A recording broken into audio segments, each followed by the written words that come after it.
Tribuna para discutir o projeto de lei 1235/2019, que estabelece, basicamente, duas diretrizes no âmbito da segurança pública. A primeira, a prerrogativa única da Polícia Civil e Militar de estabelecer protocolos sobre suas próprias atuações. E segundo, de estabelecer que essas diretrizes poderão ficar em sigilo.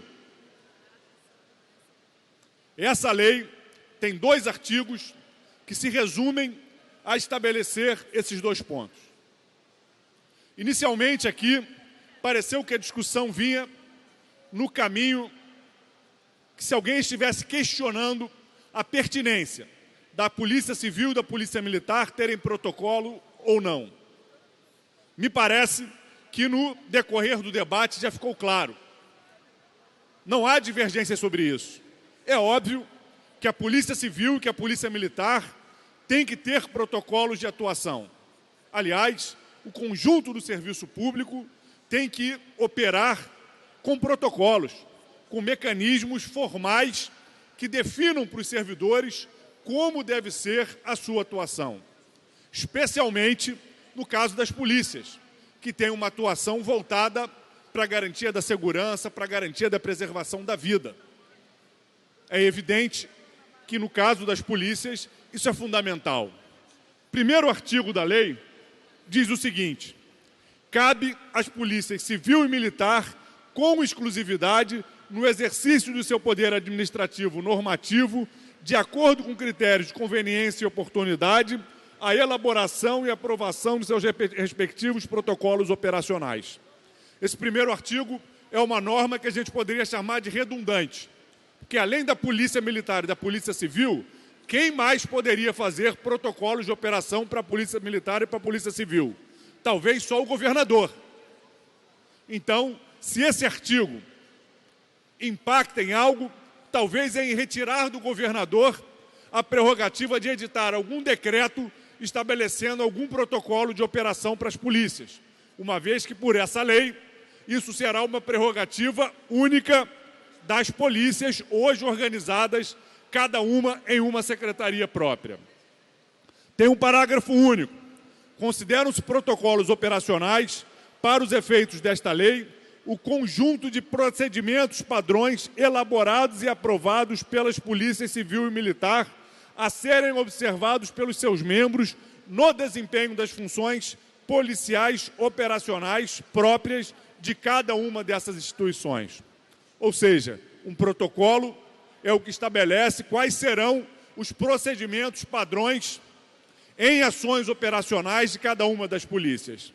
Até aí, digamos, mais uma vez, a lei continua sendo redundante, mas uma redundância positiva, no sentido de que é importante que as nossas polícias tenham protocolos de operação bem definidos, definindo quais são as suas melhores estratégias, qual a maneira que tem que agir, inclusive para que a ação das nossas polícias preserve a vida da população e dos próprios policiais, estabelecendo protocolos que busquem o cuidado, a eficiência nas ações das polícias.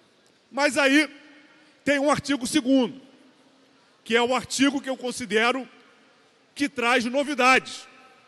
Novidades tão grandes que me parecem até que são novidades inconstitucionais. Porque diz o seguinte: para a salvaguarda da sociedade e do Estado, esta lei atribui sigilo aos protocolos operacionais previstos no artigo 1º desta lei, nos termos do artigo 5º, inciso 23 da Constituição da República Federativa do Brasil. Ou seja, por esta lei, todos os protocolos da Polícia Civil e da Polícia Militar passarão a estar sob sigilo. Ou seja, não serão mais acessíveis ao conjunto da sociedade. O que isso se reflete?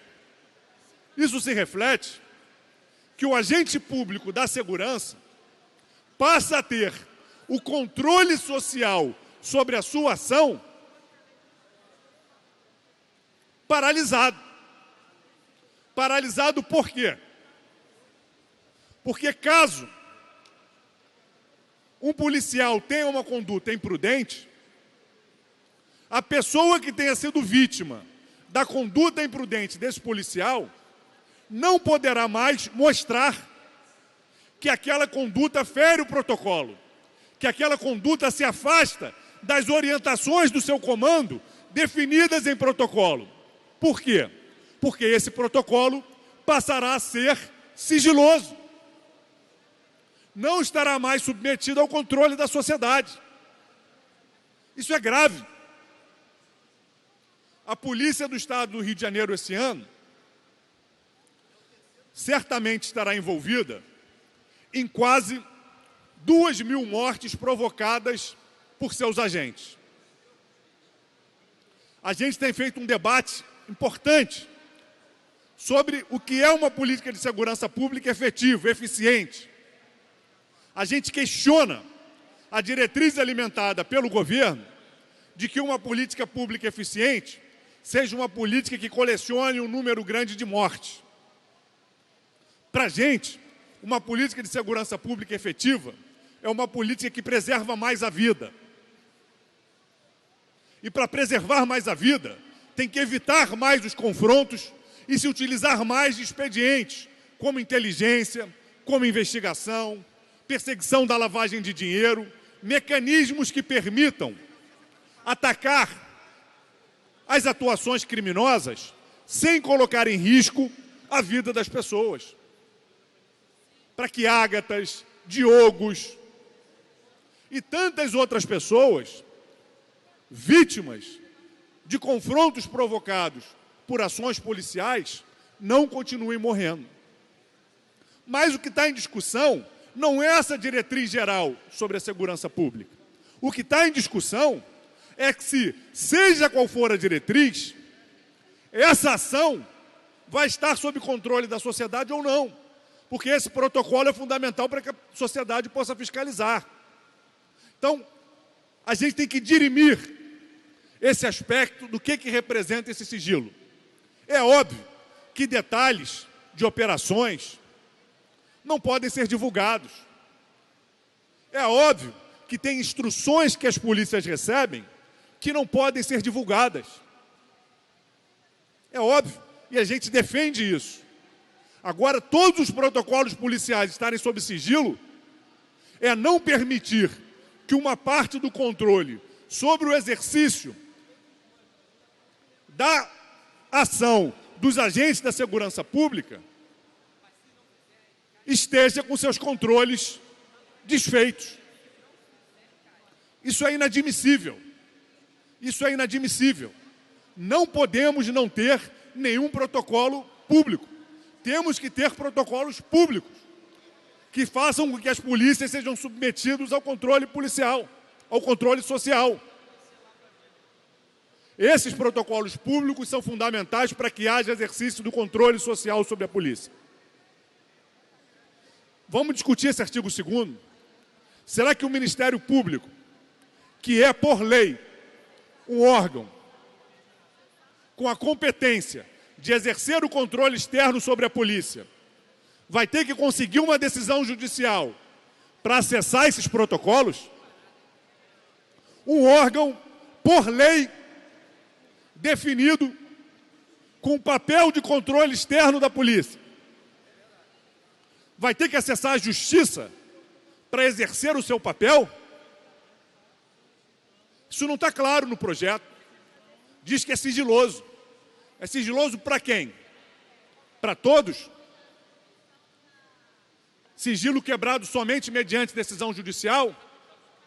A Defensoria Pública, que não tem a competência de exercer o controle externo da polícia, mas que tem a competência de defender os direitos da população, vai ter acesso a esses protocolos para garantir a defesa dos direitos da população ou somente mediante decisão judicial?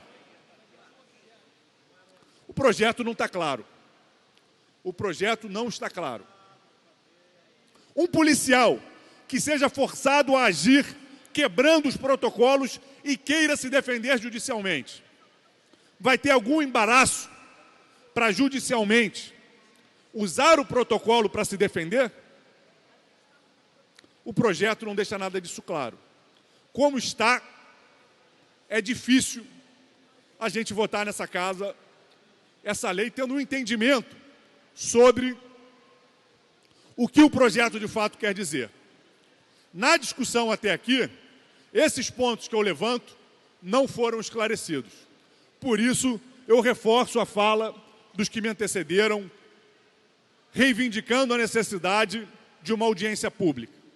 Achamos que é necessária uma audiência pública, até porque esse projeto contraria princípios da Constituição, da Lei de Acesso à Informação, e para que não seja arguido de inconstitucionalidade, tão logo seja aprovado por essa casa, é fundamental que os seus autores deixem para o conjunto desse parlamento e para o conjunto da sociedade mais bem definidos os elementos que, de fato, esse projeto busca constituir.